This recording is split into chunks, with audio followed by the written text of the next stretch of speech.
안녕하세요, 여러분. Yeah, like that's that's not how I start this video usually. But hello everyone.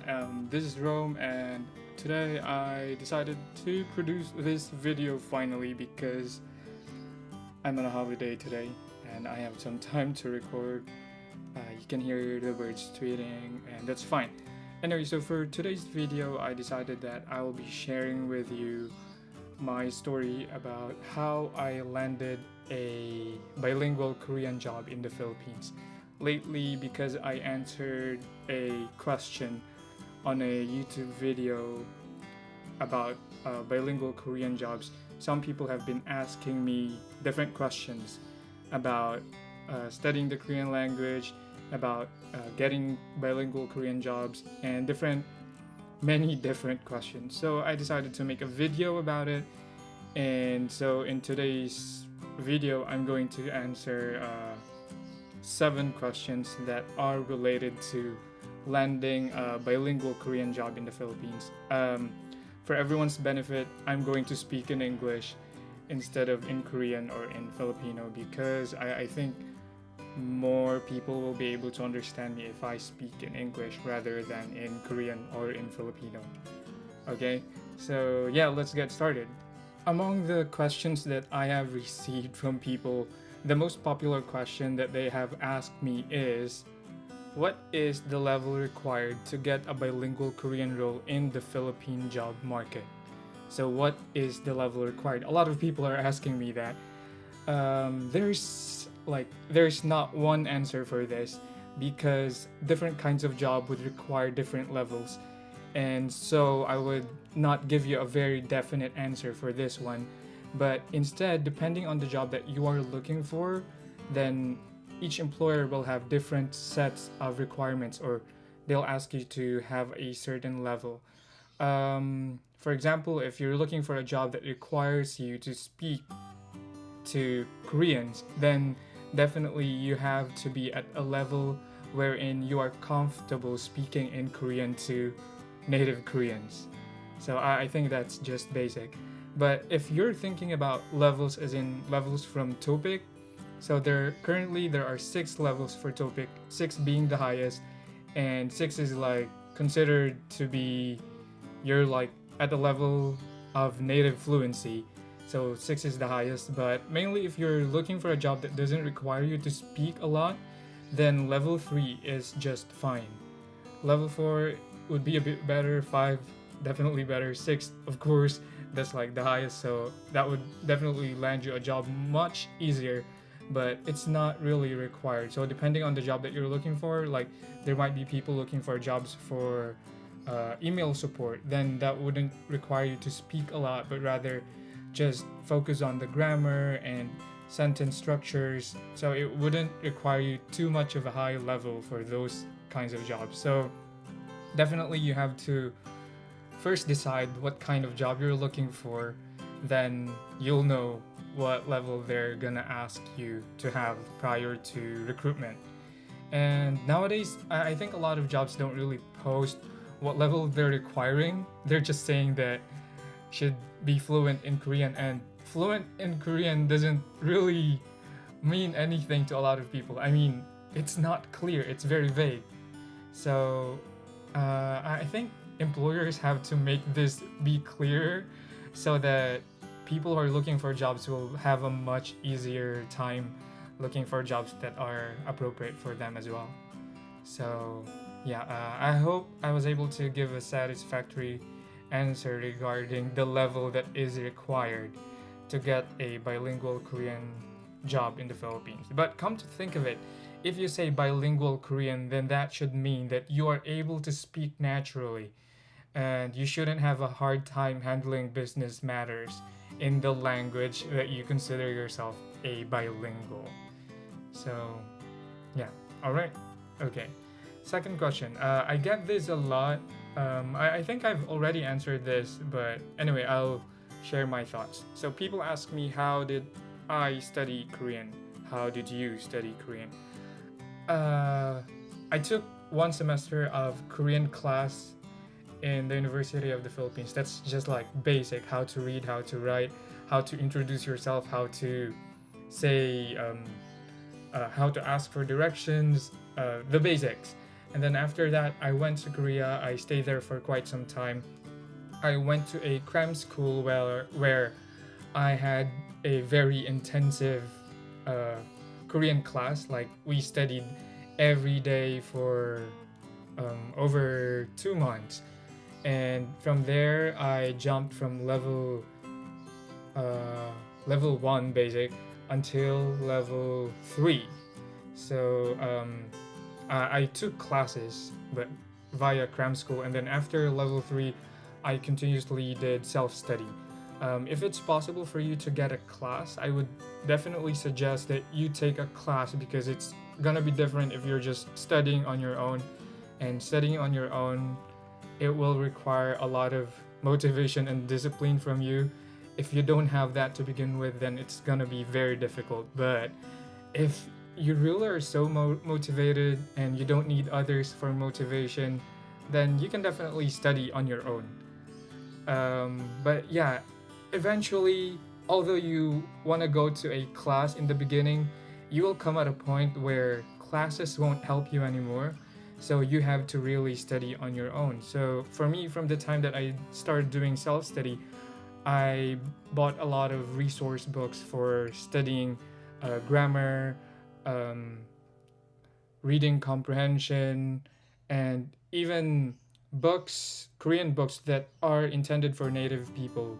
For example, I have a book about business, business management, financial management, um, and different kinds of other literature in Korean. So those kinds of things have helped me be more um, diverse in terms of like knowing the vocabulary, because if you study via textbooks like from the beginning to the end, you won't really go so far, because you know, like if you go through a class, it's still very different to what you can learn on your own when you consume authentic Korean books, like the books that are intended for native Korean. So yeah, try that.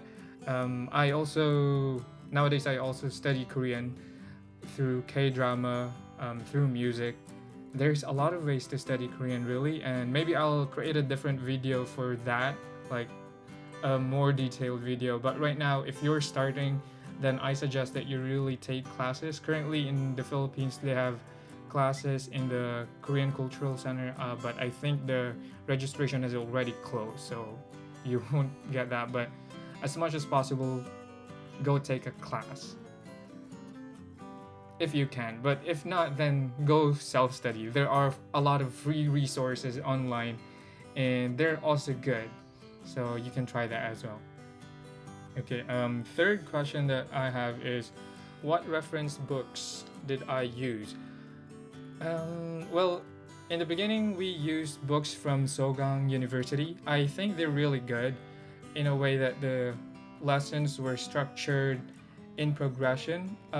It's quite slow, to be honest. Yeah, that's the negative thing when you take classes, because if you take classes usually take a long time. Like, depending on where you're studying, like if it's offered in a university, then 1 unit, I mean, 3 units of classes will take you 1 semester, and that's just pretty slow, I think, unless you take an intensive class wherein you take 6 units in 1 semester, then that's gonna be better. I'm asked about reference books. For reference books, yeah, so Sogang University is really good. But aside from that, if you're just looking for free resources, there's actually this book called My Korean. It's a book that's made by an Australian university. I forgot the what university it is, but I'll look the book up and then I'll put the links on the description so that you can check it out. It's free. There are 2 volumes of the book, and I think just by using that book, it will already give you a good head start towards learning the Korean language. Okay. Fourth question: what do you think is the best way to build up vocabulary? Okay, so building up vocabulary, it will be different according to each person's style of learning. But for me, the best way to build your own vocabulary is for you to meet them naturally.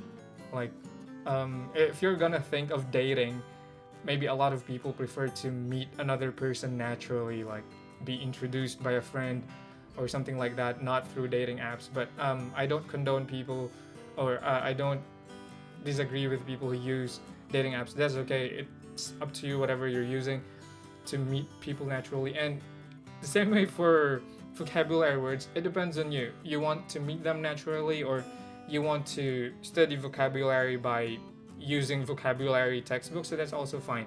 But for me, the best way to build up vocabulary is to meet them naturally. Like if you're reading a book and then suddenly you come up with a vocabulary word that you do not understand, then that's what I consider meeting vocabulary words naturally.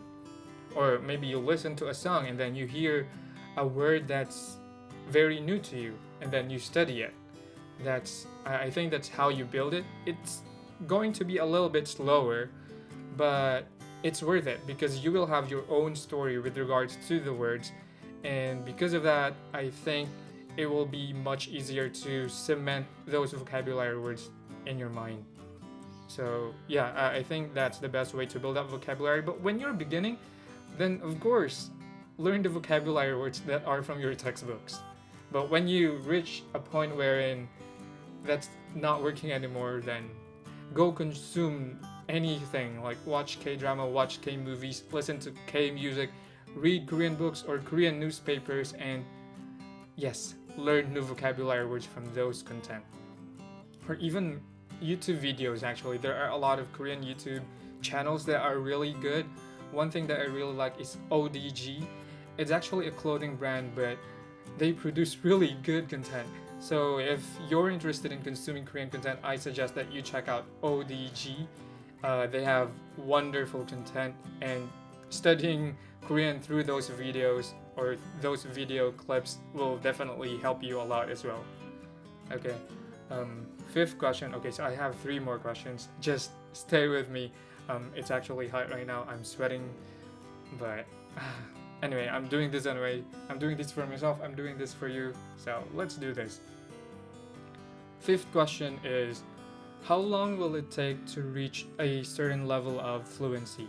How long will it take to reach a certain level of fluency?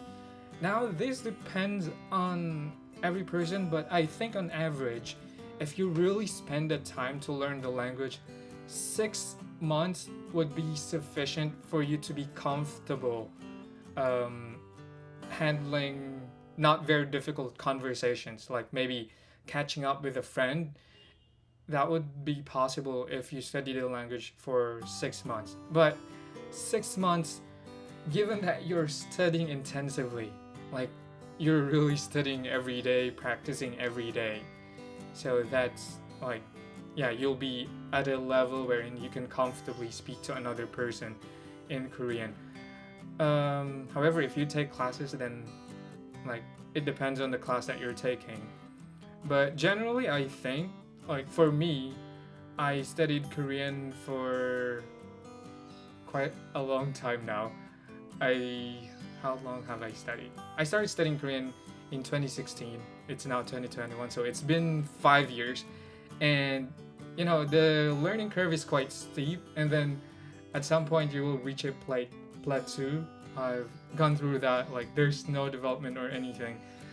But yeah, I think give yourself 2 years, and then yeah, see what you can do in 2 years. So don't be sad if you're not like making a lot of progress. That's fine as long as you keep pushing, you keep studying and doing what you can.